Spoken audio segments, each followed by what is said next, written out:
إن الحمد لله نحمده ونستعينه ونستغفره ونعوذ بالله من شرور أنفسنا ومن سيئات أعمالنا من يهده الله فلا مضل له ومن يضلل فلا هادي له وأشهد أن لا إله إلا الله وحده لا شريك له وأشهد أن محمدا عبده ورسوله يا أيها الذين آمنوا اتقوا الله حق تقاته ولا تموتن إلا وأنتم مسلمون يا أيها الناس اتقوا ربكم الذي خلقكم من نفس واحدة وخلق منها زوجها وبث منهما رجالا كثيرا ونساء واتقوا الله الذي تساءلون به والأرحام إن الله كان عليكم رقيبا يا أيها الذين آمنوا اتقوا الله وقولوا قولا سديدا يصلح لكم أعمالكم ويغفر لكم ذنوبكم ومن يطع الله ورسوله فقد فاز فوزا عظيما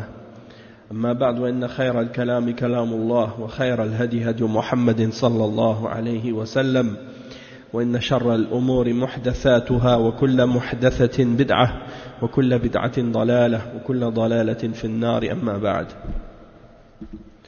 On commence maintenant le cours numéro 9 dans la lecture du livre Al-Furqan bayna awliya ar-Rahman wa awliya al-Shaytan du Cheikh al-Islam ibn Taymiyyah rahimahullah avec les commentaires de Cheikh Salih al-Fawzan hafizahullah ta'ala.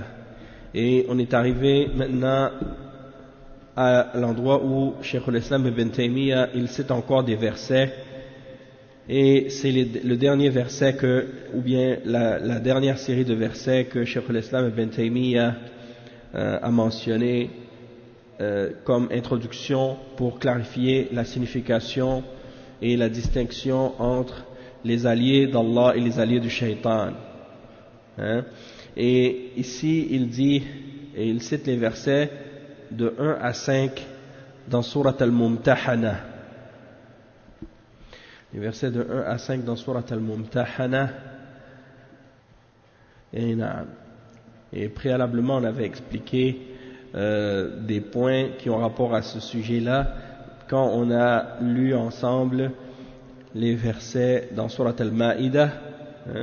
Et là on va revenir sur certains de ces points qu'on avait mentionnés ou dont on avait parlé. Parmi les exemples qu'on avait donnés des paroles de Cheikh Salih al-Sheikh, ici on va voir que Cheikh al-Fawzan il va mentionner certains détails là-dessus aussi.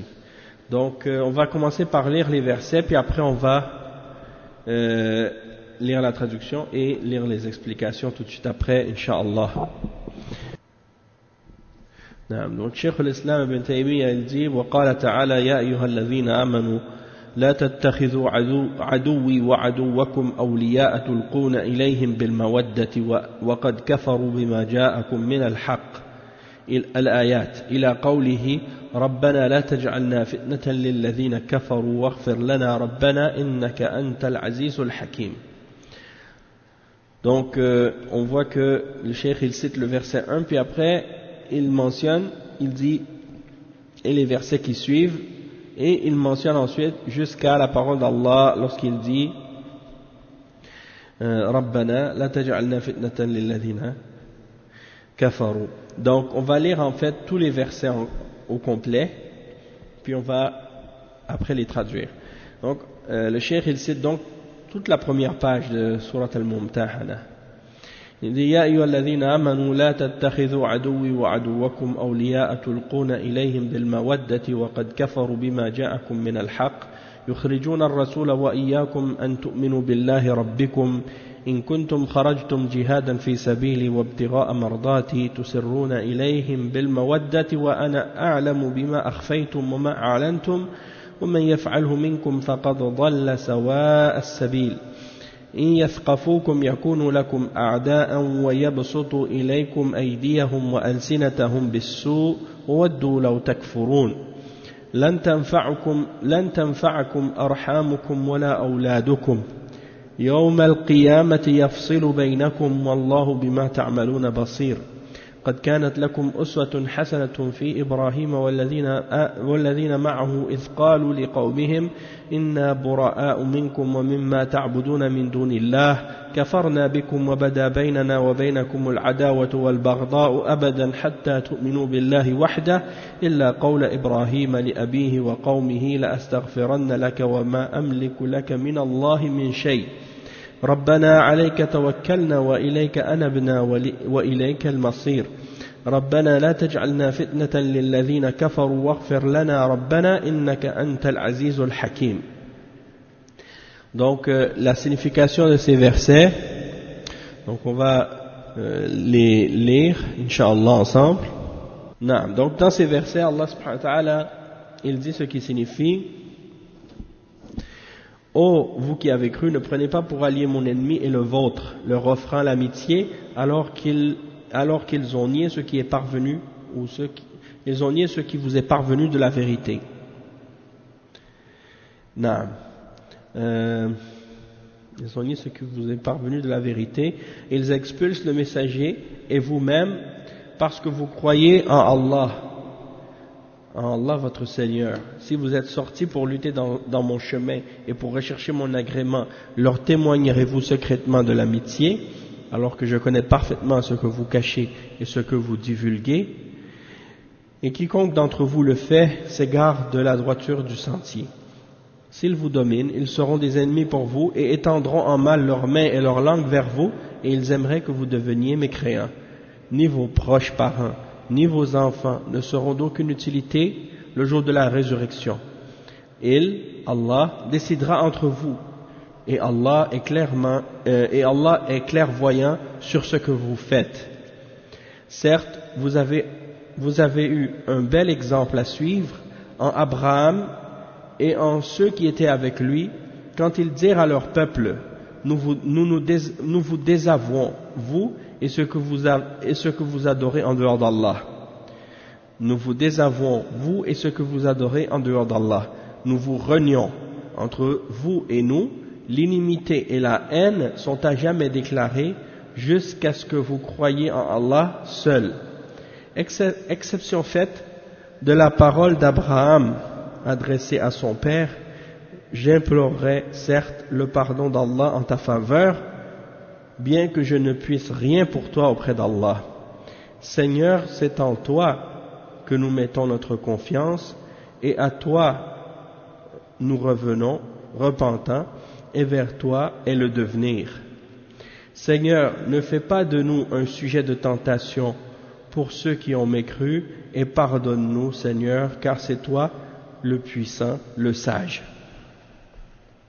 Donc, on voit les versets donc que Cheikh al-Islam ibn Taymiyyah a cités ici dans ces versets-là, et on va maintenant lire les commentaires de Cheikh Al-Fawzan au sujet de ces versets. C'est des versets très importants qui nous aident à comprendre en particulier la question de Al-Wala wal-Bara,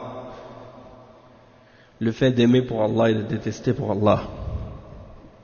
Donc le Cheikh il explique ici, il dit: هذه الآيات في مطلع سورة الممتحنة صدرها الله بقوله مخاطبا المؤمنين: يا أيها الذين آمنوا لا تتخذوا عدوي وعدوكم أولياء تلقون إليهم بالمودة وقد كفروا بما جاءكم من الحق إلى قوله عز وجل: إنك أنت العزيز الحكيم. في دعاء إبراهيم عليه السلام يعني وقومه. وهذه السورة نزلت بسبب، وهو أن النبي صلى الله عليه وسلم لما أراد أن يغزو المشركين في مكة لأنهم خانوا العهد الذي بينهم وبينه نقضوا صلح الحديبية، فالرسول صلى الله عليه وسلم عزم على غزوهم، لكنه أخفى ذلك وأسره ولم يبين وجهته لأصحابه، لأن هذا من أسرار الحرب التي لا تظهر للناس.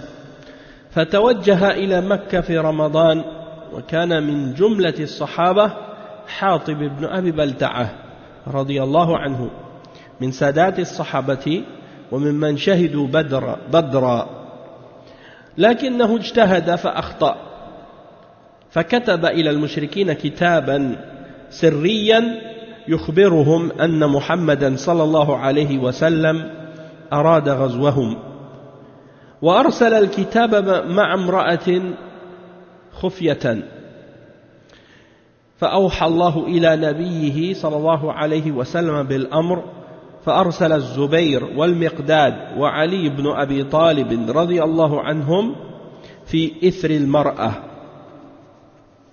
أو في أثر المرأة وقال انطلقوا حتى تأتوا روضة خاخ فإن بها ضعينة معها كتاب فخذوا منها. Donc on va traduire qu'est-ce qu'on vient de lire maintenant. Le cheikh il explique que ces versets qui sont les premiers versets dans Surat Al-Mumtahana et avec lesquels Allah subhanahu wa ta'ala a ouvert ou a débuté cette surah et dans laquelle il s'adresse aux croyants en disant « Ô vous qui avez cru, ne prenez pas mon ennemi et votre ennemi comme alliés, leur offrant l'amitié, alors qu'ils ont renié ce qui vous est venu de la vérité. » Jusqu'à ce que Allah subhanahu wa ta'ala dise à la fin du verset 5 « Innaka antal azizul hakim » Tu es certes le tout-puissant, le sage. Et il y a dans cette sourate l'appel d'Ibrahim alayhi salam et de son peuple. Et dans cette sourate qui est Mumtahana, elle a été révélée avec une cause. Donc ces versets dans Surat Al-Mumtahana ont été révélés avec une cause, c'est-à-dire une cause pour sa révélation. Et la cause en question, c'est que le prophète Muhammad sallallahu alayhi wa sallam a voulu partir en expédition militaire contre la Mecque, contre les mouchriquines qui étaient à la Mecque. Et la raison pour laquelle le messager d'Allah sallallahu alayhi wa sallam a décidé de les attaquer, c'est parce qu'ils avaient trahi leur entente entre les musulmans, l'entente qu'ils avaient avec les musulmans. Donc étant donné qu'ils ont brisé l'entente qu'ils avaient prise avec les musulmans, dans l'entente qu'on a appelée en arabe as-sulh al-Hudaybiyah, c'est-à-dire le pacte ou l'entente de paix de al-Hudaybiyah entre les musulmans et les mouchriquines, eh bien, étant donné qu'ils ont brisé cette entente-là, le messager d'Allah sallallahu alayhi wa sallam a pris la ferme décision de les attaquer et de les combattre pour avoir trahi leur traité et leur entente. Et toutefois, le messager d'Allah sallallahu alayhi wa sallam, comme à son habitude, lorsqu'il avait l'intention de combattre ou d'attaquer une région ou une ville, il le cachait, il ne le divulguait pas, parce que ça fait partie des secrets de guerre, des secrets militaires. Donc il ne laissait pas ses compagnons savoir vers quelle direction il voulait se diriger, parce que cela fait partie des secrets de la guerre. Et pour éviter que si par exemple il y avait par exemple parmi les gens des espions qui les surveillaient, eh bien ils ne pouvaient pas savoir à l'avance dans quelle direction le messager d'Allah sallallahu alayhi wa sallam partait. Donc ici le cheikh il explique que ces secrets de guerre, c'est des secrets qui ne doivent pas être apparents pour les gens ne doivent pas les connaître. Et donc il s'est dirigé pendant le mois de Ramadan vers Makkah. Et parmi les sahaba qui étaient présents avec lui, il y avait le compagnon qui s'appelle Hatib ibn Abi Balta'a. J'ai parlé de lui, radiyallahu anhu déjà. Dans les cours précédents, on en a parlé. Et donc ce sahabi fait partie des parmi les plus grands parmi les Sahaba, il fait partie des grands parmi les Sahaba. Il a été parmi ceux qui ont été présents dans la bataille de Badr. Donc c'est un parmi les grands Sahaba, un parmi les nobles, parmi les Sahaba, sauf qu'il a fait un effort de jugement et il s'est trompé, il a fait une erreur. Il a commis une faute, il a commis une erreur ici. Et l'erreur qu'il a commise, c'est qu'il a envoyé une lettre en secret aux mushrikines, les informant que le prophète Muhammad sallallahu alayhi wa sallam avait l'intention de les attaquer. Alors il a envoyé une lettre avec une femme, et il lui a demandé donc d'apporter cette lettre à la Mecque en cachette. Et Allah subhanahu wa ta'ala a révélé à son prophète sallallahu alayhi wa sallam la situation et l'affaire. Et donc Allah lui a fait savoir que quelqu'un avait envoyé une lettre pour les mushrikines, pour les informer de l'intention du prophète sallallahu alayhi wa sallam. Alors le messager d'Allah sallallahu alayhi wa sallam, il a envoyé parmi les Sahaba Al-Zubayr et Al-Miqdad et Ali ibn Abi Talib radiyallahu anhum pour retrouver cette femme. Et le messager d'Allah sallallahu alayhi wa sallam leur a dit: partez jusqu'à ce que vous arriviez à un jardin ou un endroit qui s'appelle Khawr ou Khakh, Rawdat Khakh. Et il dit: là-bas vous trouverez une femme et avec elle, elle a une lettre. Prenez cette lettre, prenez d'elle cette lettre. Alors il dit ensuite: قال فانطلقنا وتعادى بنا خيلنا حتى أتينا الروضة فإذا نحن بالضعينة قلنا لها أخرجي الكتاب قالت ما معي كتاب فقلنا لتخرجن الكتاب أو لنلقين الثياب قال فأخرجته من عقاصها فأتينا به رسول الله صلى الله عليه وسلم فإذا فيه حاطب ابن أبي بلتعة إلى ناس من مكة من المشركين يخبرهم ببعض أمر رسول الله صلى الله عليه وسلم.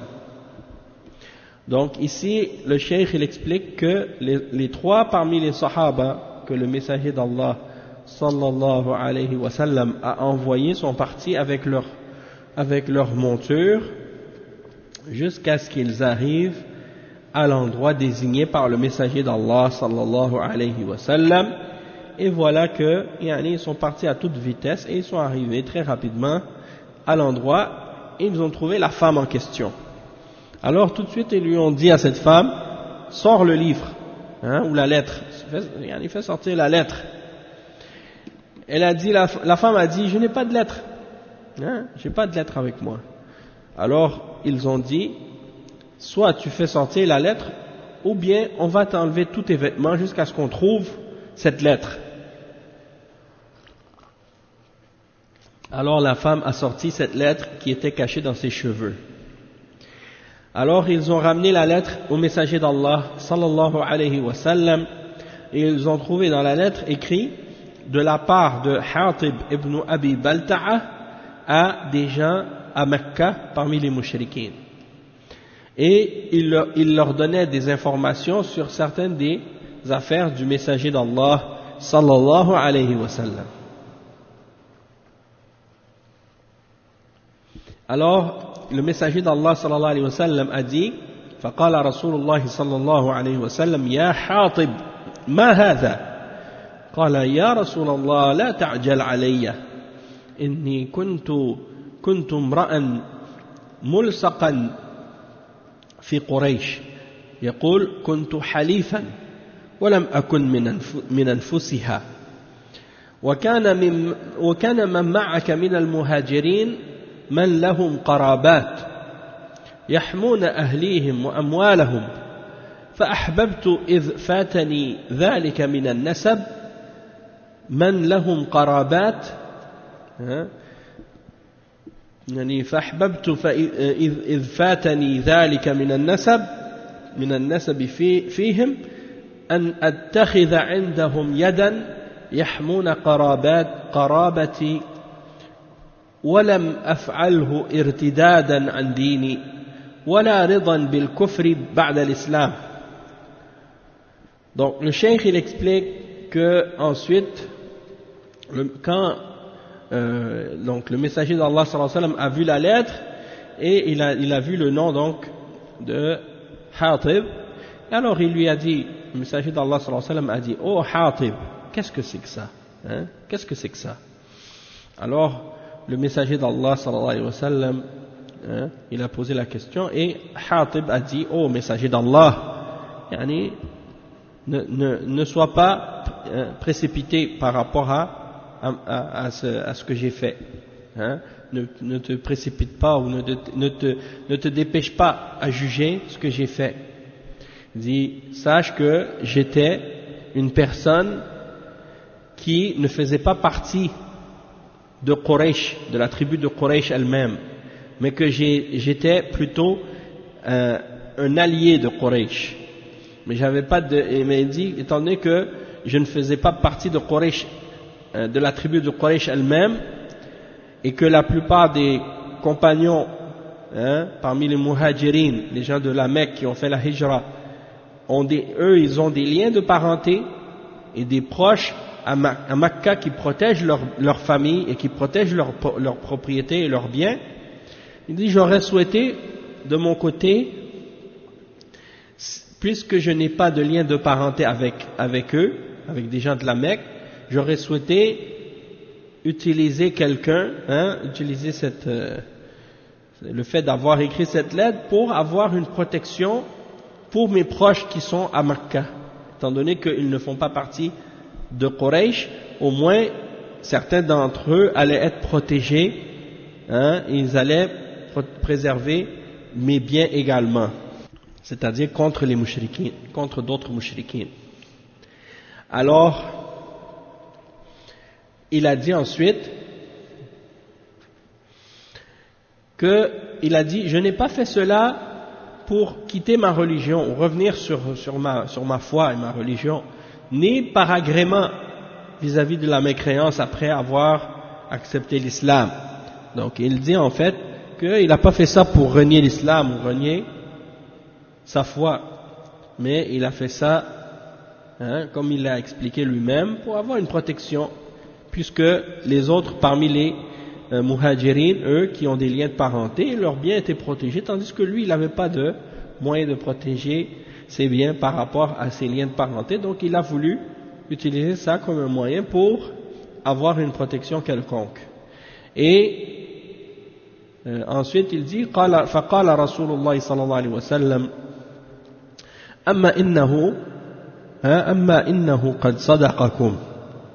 فقال عمر: يا رسول الله دعني أضرب عنق هذا المنافق.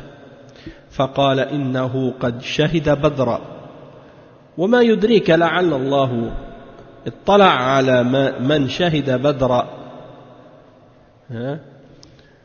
قال: اعملوا ما شئتم فقد غفرت لكم. قال: اعملوا ما شئتم فقد غفرت لكم. فأنزل الله السورة: يا أيها الذين آمنوا لا تتخذوا عدوي وعدوكم أولياء تلقون إليهم بالمودة إلى قوله: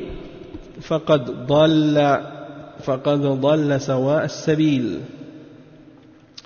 وسبب النزول هو قصة حاطب وصفه بالإيمان، فدل على أنه لم يتأثر إيمانه رضي الله عنه ولم ينافق، وإنما وصفه الله بالإيمان مع إخوانه من المهاجرين والأنصار، لكنه نهى عن هذا الفعل فقال: يا أيها الذين آمنوا لا تتخذوا عدوي وعدوكم أولياء، والموالاة هي المحبة والنصرة.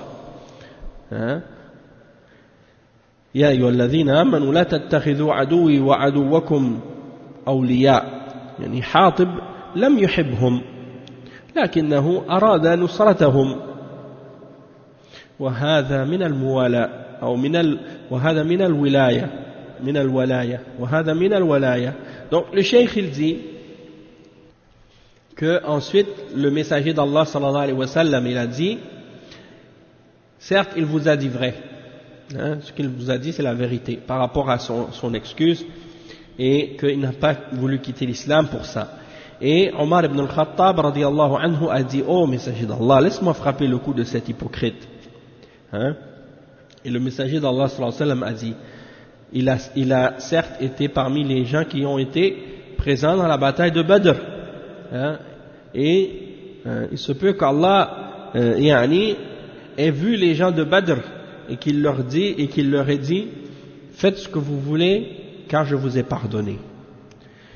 Et Allah a fait descendre le verset dans Surat Al-Mumtahana dans lequel il dit, oh vous qui avez cru, ne prenez pas mon ennemi et votre ennemi comme alliés leur offrant l'amitié, jusqu'à ce qu'ils disent, il les a, hein, donc quiconque le fait parmi vous, c'est certes éloigné ou égaré de la droiture du sentier. Et le cheikh explique que la cause donc de la révélation de ce verset, ou de ces versets, c'est l'histoire de Hatib. Et Allah subhanahu wa ta'ala dans le verset, il le décrit comme ayant la foi, puisqu'il dit, oh vous qui avez cru, ya ayyuhalladhina amanu, ceux qui ont al-iman. Donc ça c'est la preuve que sa foi n'a pas été affectée par son geste, dans le sens que il n'a pas fait ça par hypocrisie, hein, ou parce qu'il détestait la foi, ou parce qu'il était contre la foi. Non, hein, il a fait ça il a fait ça comme il l'a expliqué lui-même, pour quelque chose de la dunya. Et le cheikh il explique que Allah l'a quand même décrit comme faisant partie des gens qui ont la foi, avec ses frères parmi les muhajirin et les ansar, c'est-à-dire les autres croyants. Et malgré tout, Allah subhanahu wa ta'ala lui a quand même interdit ce qu'il a fait. Et il a mentionné que ce qu'il a fait c'était un égarement. Hein? Et le cheikh il dit donc que Allah subhanahu wa ta'ala a dit, oh vous qui avez cru, ne prenez pas mon ennemi et votre ennemi comme alliés. Et il explique que le fait de prendre quelqu'un pour allié, ça signifie de l'aimer et de le défendre, hein? Et si quelqu'un aime, hein, et ça je rajoute ici pour clarifier, que si quelqu'un aime les mushrikines et les kuffars et qu'il les défend pour la religion, alors dans ce cas-là, ça fait sortir de la foi et de l'islam, parce que c'est de la mécréance.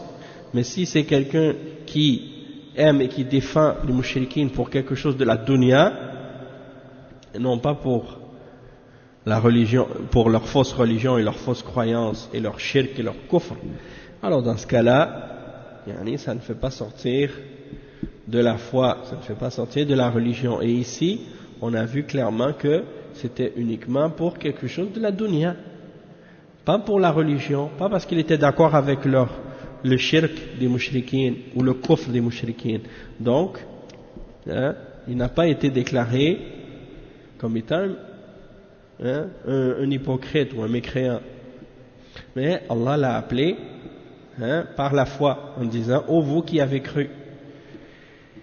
Et donc c'est ça ce que le cheikh ici il dit quand il dit que Hatib ne les a pas aimés et ne les a pas défendus, c'est-à-dire il ne les a pas aimés, c'est-à-dire il dit Hatib ne les a pas aimés, mais par contre il les a supportés, il les a aidés d'une certaine façon, hein, et il dit, et ça fait partie de al-walaya. Donc il a quand même été blâmé d'avoir agi de cette façon-là, même s'il a fait ça uniquement pour la dunya et non pour la religion. Il a quand même été blâmé parce que c'est pas correct d'agir de cette manière-là, hein? C'est en contradiction avec la foi.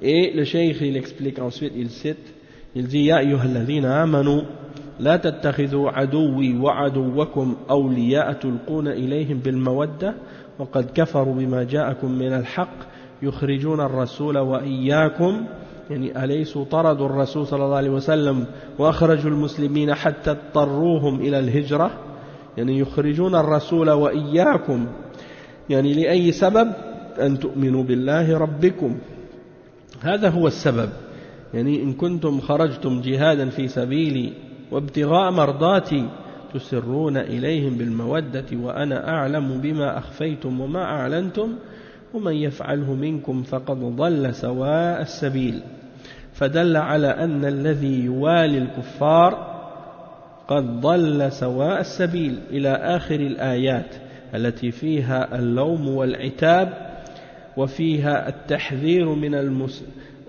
وفيها التحذير في المستقبل أن يفعل المسلم هذا وفيها أن سبب عداوتنا وفيها أن سبب عداوتنا لهم أنهم أعداء لله وأعداء للمسلمين لا تتخذوا عدوي وعدوكم وهذا هو سبب أو هذا هو سبب عداوتنا لهم أنهم أعداء لله ونحن نعادي من عاد الله ونحن نعادي من عاد الله وعاد رسوله صلى الله عليه وسلم هذا هو السبب لا نعادي من أجل الدنيا أو من أجل العاطفة أو من أجل يعني لا نعادي من أجل الله ونحب في الله ونوالي في الله ونعادي في الله عز وجل لا تتخذوا عدوي وعدوكم أولياء. Donc le cheikh il explique ensuite, il dit que Allah subhanahu wa ta'ala il mentionne dans la suite du verset yani ne prenez pas mon ennemi et votre ennemi comme alliés en leur offrant l'amitié alors qu'ils ont renié ce qui vous est venu de la vérité. Ils expulsent le messager ainsi que vous-même. Et le cheikh il dit, n'est-ce pas qu'ils ont expulsé le messager sallallahu alayhi wa sallam et qu'ils ont expulsé de la Mecque les musulmans jusqu'à ce qu'ils soient forcés de faire la hijra et de quitter. Donc ils font sortir le messager ainsi que vous-même. Et pour quelle raison dans quelle raison? Pour quelle cause? Parce que vous croyez en Allah votre Seigneur. C'est ça la raison. C'est ça la cause. In kuntum kharajtum jihadan fi sabili wa ibtigha'a mardati. Si vous sortez pour lutter dans mon sentier en cherchant mon agrément, yani, leur offrirez-vous yani, en secret l'amitié? Allez-vous les aimer en secret alors que je sais ce que vous cachez et ce que vous divulguez, et quiconque le fait parmi vous c'est certes égaré de la droiture du sentier. Et ça c'est la preuve que celui qui prend les koufars pour alliés c'est égaré du droit chemin. Et il y a beaucoup d'autres versets dans lesquels il y a des blâmes et des reproches et des avertissements pour l'avenir par la suite dans ces versets pour le musulman qui agit de cette manière. Et il y a dans ces versets également que la cause de notre animosité vis-à-vis des mushrikines, c'est qu'ils sont des ennemis d'Allah et des ennemis des croyants. Et c'est pour ça que Allah il dit dans le verset, ne prenez pas mon ennemi et votre ennemi pour alliés.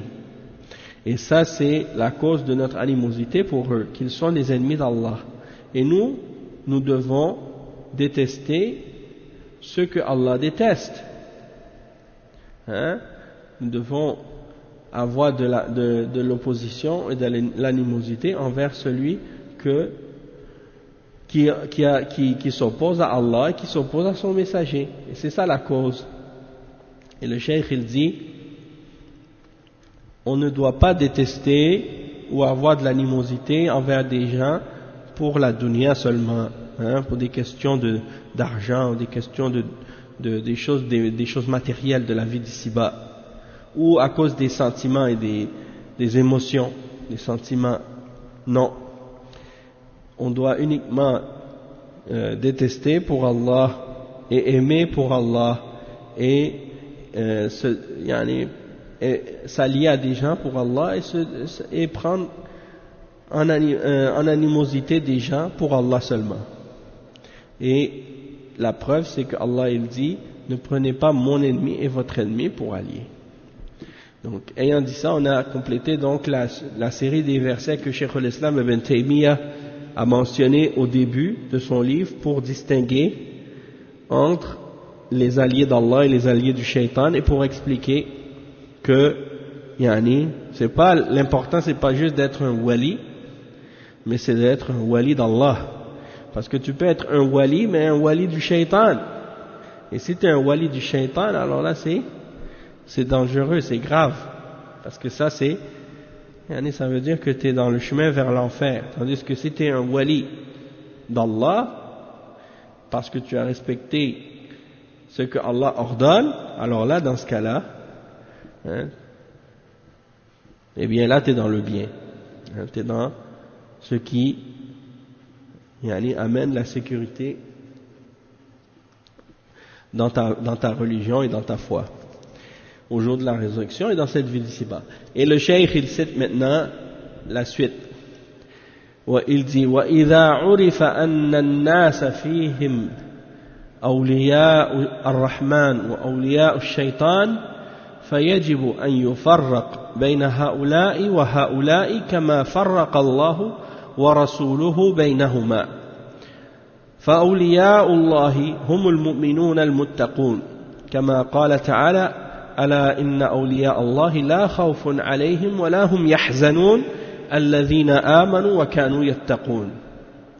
Donc, Cheikh al-Islam Ibn Taymiyyah, il commence la suite de ce livre en disant, après avoir mentionné les versets qu'on a lus, il dit, lorsque on a su, qu'est-ce qu'on a mentionné comme verset, et qu'on a su que parmi les hommes, il y a des alliés d'Allah, Ar-Rahman, de tout miséricordieux, et des alliés du shaitan, le diable, alors il est obligatoire de distinguer entre ceux-ci et ceux-là. Comme Allah a fait la distinction entre les deux, ainsi que son messager. Et il dit que les alliés d'Allah, ce sont les croyants, ceux qui se préservent contre le châtiment d'Allah.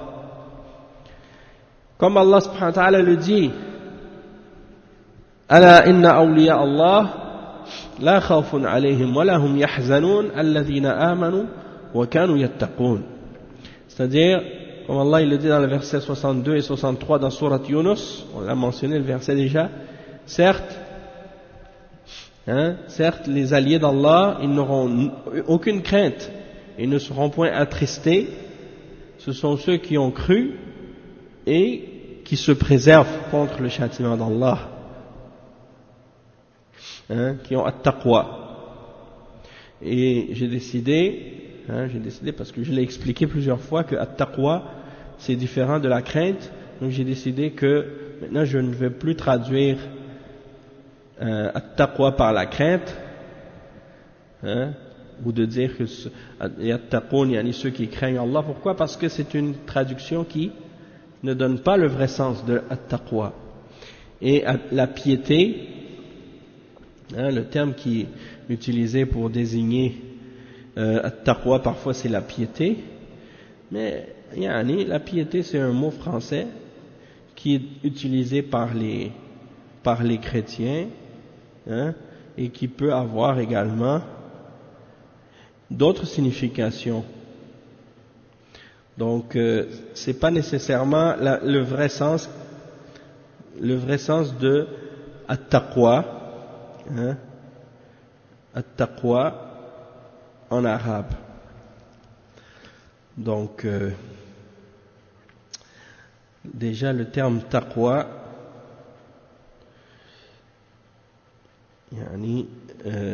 c'est comme on a déjà expliqué, at-taqwa ça vient de al-wiqaya, la protection, c'est-à-dire de chercher une protection entre soi-même et le châtiment d'Allah en faisant ce que Allah ordonne et en s'écartant de ce qu'il nous a interdit. Et le terme piété en français, on dit que ça signifie fervent attachement au service de Dieu, aux devoirs et aux pratiques de la religion. Attachement fait de tendresse et de respect. Il y a peut-être un petit sens, mais c'est juste une partie de la signification de at-taqwa. C'est comme la crainte. La crainte, ça fait partie de at-taqwa, mais c'est pas at-taqwa en entier. Parce que at-taqwa, c'est comme les ulama disent, c'est de faire ce que Allah ordonne et de s'écarter de ce que Allah a interdit par crainte de son châtiment et par espoir en sa récompense. Donc ça veut dire que il y a la crainte du châtiment dedans, mais la crainte du châtiment c'est juste une partie de ce que ça signifie, et non pas la signification entière. La preuve que le terme piété n'est pas le terme exact pour traduire taqwa, c'est que parfois on utilise la piété pour même décrire des kuffars et des mouchriquines en français. Donc quelqu'un qui est mouchrik, il peut pas avoir at-taqwa, puisque il fait la chose qui est la plus grande parmi les péchés, c'est al-shirk. Donc celui qui fait le shirk, comment il pourrait être décrit comme étant pieux? Et également, parmi les définitions, il y a des définitions qui sont totalement contraires même à l'islam. Quand on regarde le sentiment humain alliant l'affection et le respect, tu vois, et parmi les définitions, il donne respect, un respect envers les morts.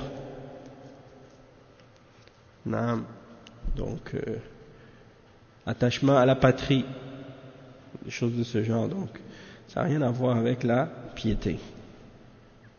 C'est-à-dire, ça n'a rien à voir avec at-taqwa plutôt. Wallahu ta'ala a'lam. Donc, pour continuer, c'est ça. Donc, alladhina amanu wa kanu yattaqun, c'est-à-dire ceux qui ont cru et qui se préservent d'Allah et de son châtiment. Donc, le cheikh, il dit, Cheikh Al-Fawzan, il explique ce passage des paroles de Ibn Taymiyyah maintenant qu'on vient de lire. Donc, il est obligatoire une fois qu'on a su qu'il y a des alliés d'Allah et des alliés du shaitan, il est obligatoire maintenant de distinguer entre les deux, comme Allah a distingué entre les deux. Donc, les alliés d'Allah sont les croyants qui se préservent contre Allah et son châtiment.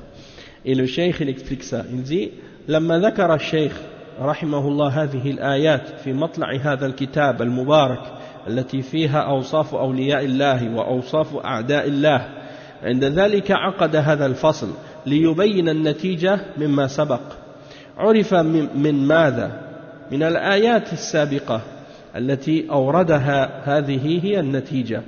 ويجب أن يفرق بين أولياء الله وأولياء الشيطان فلا يخلط الأمر، ولا يقال كلهم بنو آدم وكلهم إخوان في الإنسانية وكلهم من بني آدم.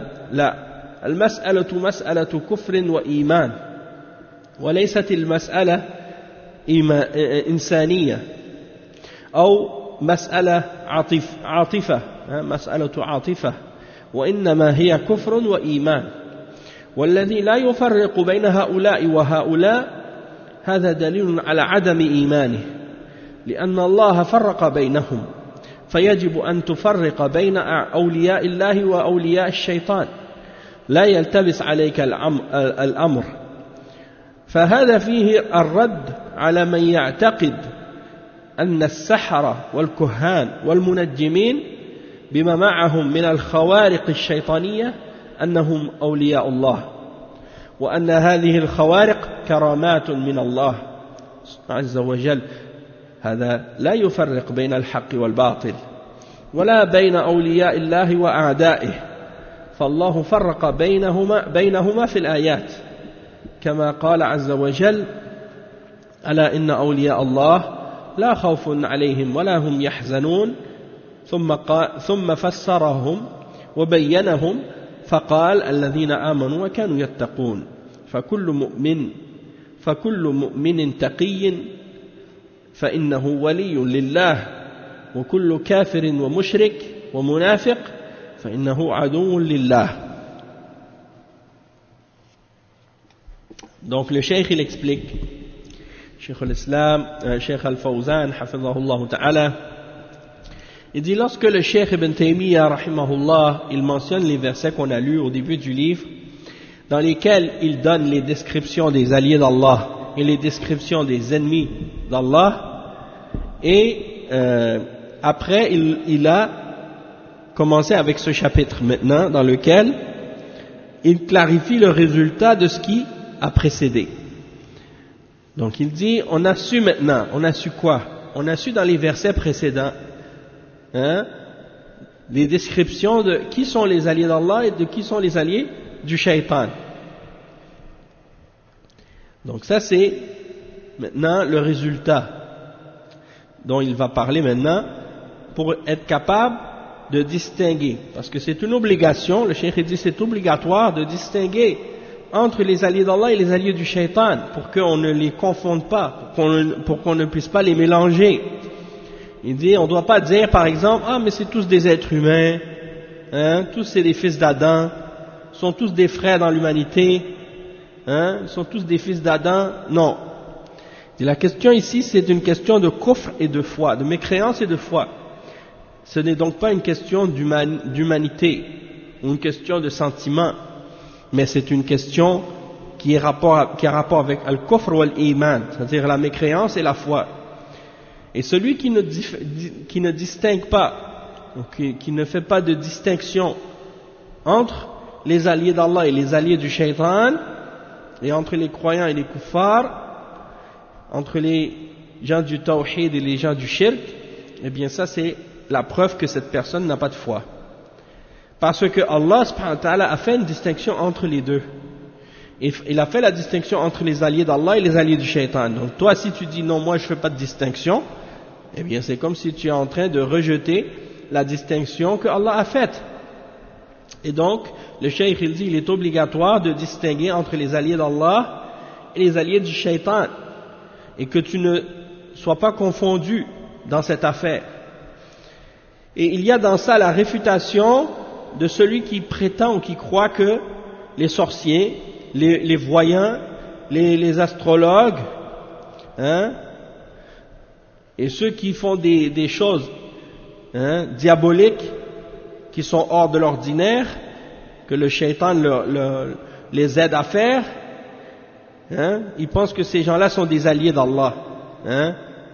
Et le cheikh il dit, ces choses qu'ils font, ils pensent que ce sont des prodiges ou des sortes de miracles qui viennent d'Allah. Il dit donc la personne qui pense ça, elle n'a pas distingué entre la vérité et le faux. Elle n'a pas distingué entre les alliés d'Allah et les alliés du shaitan. Elle n'a pas distingué entre les alliés d'Allah et les ennemis d'Allah. Parce que Allah subhanahu wa ta'ala dans les versets, il a distingué entre les deux. Comme Allah subhanahu wa ta'ala le mentionne dans le verset 62 et 63, dans Surat Yunus, comme on l'a dit tout à l'heure, lorsque Allah subhanahu wa ta'ala dit, certes, les alliés d'Allah, ils n'auront aucune crainte et ils ne seront pas attristés.